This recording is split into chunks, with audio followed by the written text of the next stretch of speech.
तो दोस्तों मैं प्रखर मिश्रा और ये मेरे चाचू मनोज मिश्रा। आज हम दोनों मिलकर बात करने वाले हैं विराट कोहली की टेस्ट करियर के बारे में। उन्होंने अपने टेस्ट में 9,230 रन बनाए हैं 14 साल के करियर के अंदर। तो चाचू आप क्या कहना चाहेंगे इस बारे में? बिल्कुल, विराट कोहली का टेस्ट कैरियर बहुत शानदार रहा है। 9,230 रन 14 सालों में, 123 मैच में, जिसमें 30 सेंचुरी और 31 जो है वो हाफ सेंचुरी यानी कि 50 थी। ये बहुत बड़ा अचीवमेंट कहा जाएगा प्रखर। जी हाँ, और वो अभी भी मतलब फिट तो थे, तो उनको टेस्ट से रिटायरमेंट लेने की जरूरत क्यों थी? अब देखिए, यही चीज तो तमाम हमारे दर्शक हैं जो यही चीज जानना चाहते हैं कि विराट कोहली जैसा खिलाड़ी जो अभी भी फिट है और जो टेस्ट मैच को ही अपना सब कुछ मानता है। ऐसा नहीं है कि केवल वो आईपीएल खेलते हैं, वो टेस्ट के लिए जी जो उनका कमिटमेंट रहता है ना, वो 100% रहता है। इसलिए उनको टेस्ट खेलना चाहिए था।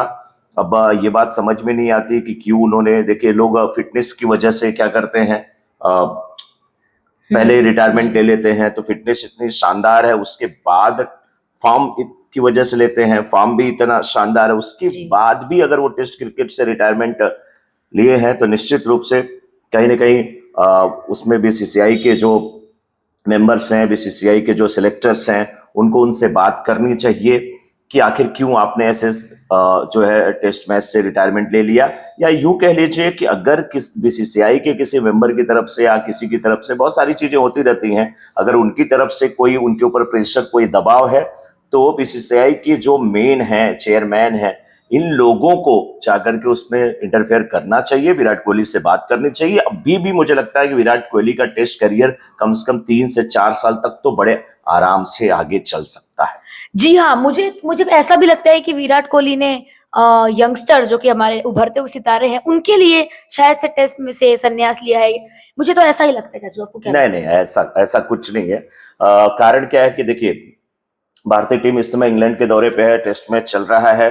और ये बात सही है कि रोहित शर्मा और विराट कोहली के रिटायरमेंट के बाद बहुत ज्यादा प्रेशर था, दबाव था शुभमन गिल के पास, जिनको कप्तानी मिली है टेस्ट मैच की, और वो भी इंग्लैंड में गए हैं, इंग्लैंड के दौरे पे गए हैं। इंग्लैंड जैसी धाकड़ टीम के खिलाफ वो खेल रहे हैं, परफॉर्मेंस भी इंडिया टीम अच्छी कर रही है कुल मिलाकर के देखा जाए। लेकिन फिर भी विराट कोहली, देखिए रोहित शर्मा की अगर बात किया जाए तो रोहित शर्मा की फिटनेस और विराट की फिटनेस कंपेयर करना सही नहीं है। दोनों फिट हाँ हैं, दोनों भारतीय टीम के बहुत जुझारू खिलाड़ी हैं, और तभी वो इतने दिन तक भारतीय टीम की सेवा किए, इतना जबरदस्त खेले हैं। लेकिन फिर भी विराट कोहली की अगर बात करें तो अभी भी वो टेस्ट में बहुत दिन खेल सकते थे। खेलने को रोहित शर्मा भी अभी खेल सकते थे, लेकिन विराट कोहली की अगर बात करेंगे तो अभी वो जो क्लास दिख रहा था और जो उनकी फिटनेस दिख रही थी, वो खेल सकता है। निश्चित रूप से कहीं ना कहीं इसमें मुझे ऐसा लग रहा है कि कोई ऐसी बात है जो थोड़ी सी उनको ईगो हर्ट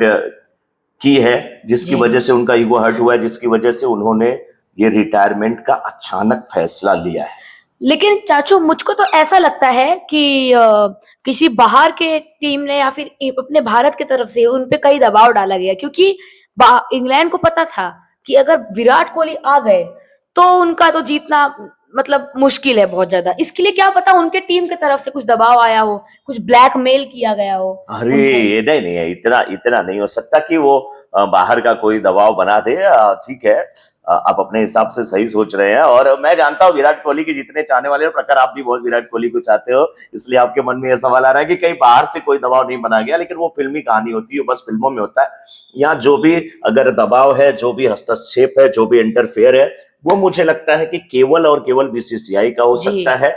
अपने और देश की तरफ से। बीसीसीआई से हम भी, देखिए, रिक्वेस्ट करना चाहेंगे, तमाम दर्शक रिक्वेस्ट करना चाहेंगे कि फिर से विराट कोहली से बात करिए, विराट कोहली को टेस्ट में लेके आइए। ऐसा नहीं है कि हिंदुस्तान में प्रतिभाओं की कमी है, लेकिन जो इतना शानदार खिलाड़ी, उसे फेयरवेल इस प्रकार से मिले, नहीं। ये अच्छा नहीं है। क्योंकि कई ऐसे खिलाड़ी हैं जिनको फेयरवेल ठीक ढंग से नहीं मिला है। जी वीरेंद्र सहवाग को देख लीजिए, या युवराज सिंह को जो फेयरवेल मिलना चाहिए था वो वो नहीं नहीं मिला मिला है, उनको। सौरव गांगुली को नहीं मिला है। आखिर इनका दोष क्या है? बीसीसीआई, आप इतने बड़े क्रिकेट के बोर्ड है, इतना जो कहते हैं ना कि इतना रिच बोर्ड, रिच बोर्ड, बहुत पैसे बहुत वाला पैसे बोर्ड वाला है। है। तो इतना सब कुछ होते हुए भी आपके जो खिलाड़ी देश की इतनी सेवा किए हैं, देश की इतनी सेवा करने का मतलब इतना नहीं है ना, उनके ऊपर कहीं कुछ कभी कोई आरोप लगा है, कुछ नहीं लगा है, कहीं कुछ नहीं, बेदाग खिलाड़ी है। फेयर प्लेयर्स एकदम। हाँ, फेयर प्लेयर्स। ऐसे खिलाड़ियों को अगर आप ठीक से क्या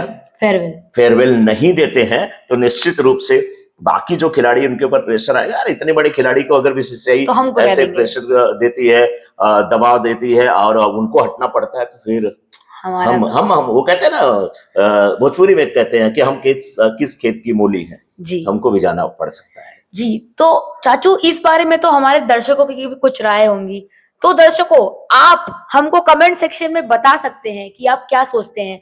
सबके अलग अलग अलग राय हम पढ़ेंगे और जिसका हमें राय अच्छा लगेगा उसे हम पिन भी करेंगे। तो जी हाँ, अपनी अपनी राय दीजिए और इस चैनल को सब्सक्राइब भी कीजिए क्योंकि ऐसी वीडियोस जल्दी नहीं मिलती। और हाँ, लाइक और शेयर करना जरूर है क्योंकि ये वीडियो आप इतना शेयर कीजिए कि ये कहीं ना कहीं विराट कोहली तक भी जा सके और बीसीसीआई तक भी जाए। जी हाँ, बिल्कुल जाए, क्योंकि अगर आप चाहते हैं कि विराट कोहली फिर से मैदान में लौटे तो निश्चित रूप से आप कमेंट करें। सबके विचार अलग हो सकते हैं, चीजें अलग हो सकती हैं, लेकिन जिनको लगता है विराट कोहली को अभी भी मैदान में रहना चाहिए वो लोग जरूर इसे शेयर करें।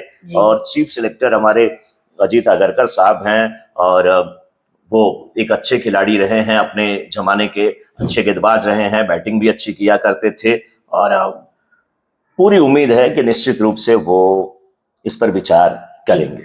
शुभ रात्रि, शुभ रात्रि, शुभ रात्रि।